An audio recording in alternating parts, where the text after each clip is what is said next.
Hey guys, Dr. Andy here. In our last video, we talked about what happens when you have pain leaning forwards. Today, I would like to talk to you a little bit about and give you some advice on what you can do at home for pain when you lean backwards, okay?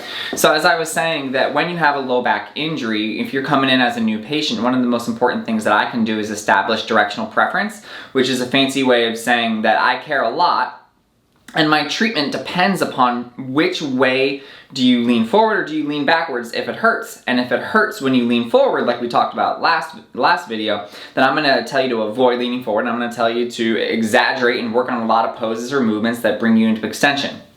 Well, the opposite is true if you have a low back injury and you actually have pain when you lean backwards, okay? Pretty darn common. A lot of times that's caused by maybe something called facet syndrome, where the actual joints in the low back are jammed, they're inflamed, and when you lean back into them, there's a big owie. It's pretty pinpoint, okay?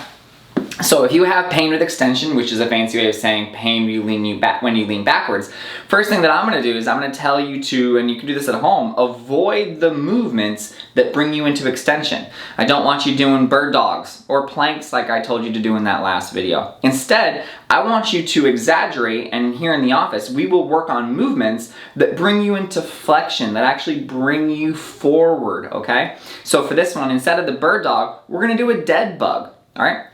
Or even more simple, we can just do some pelvic tilting through your core, abdominal bracing, okay? What that's gonna do is it's gonna start to open up the joints in the low back. That's especially useful if it's like facet syndrome or something like that, all right? So anything to actually bring you forward into flexion more with really good control.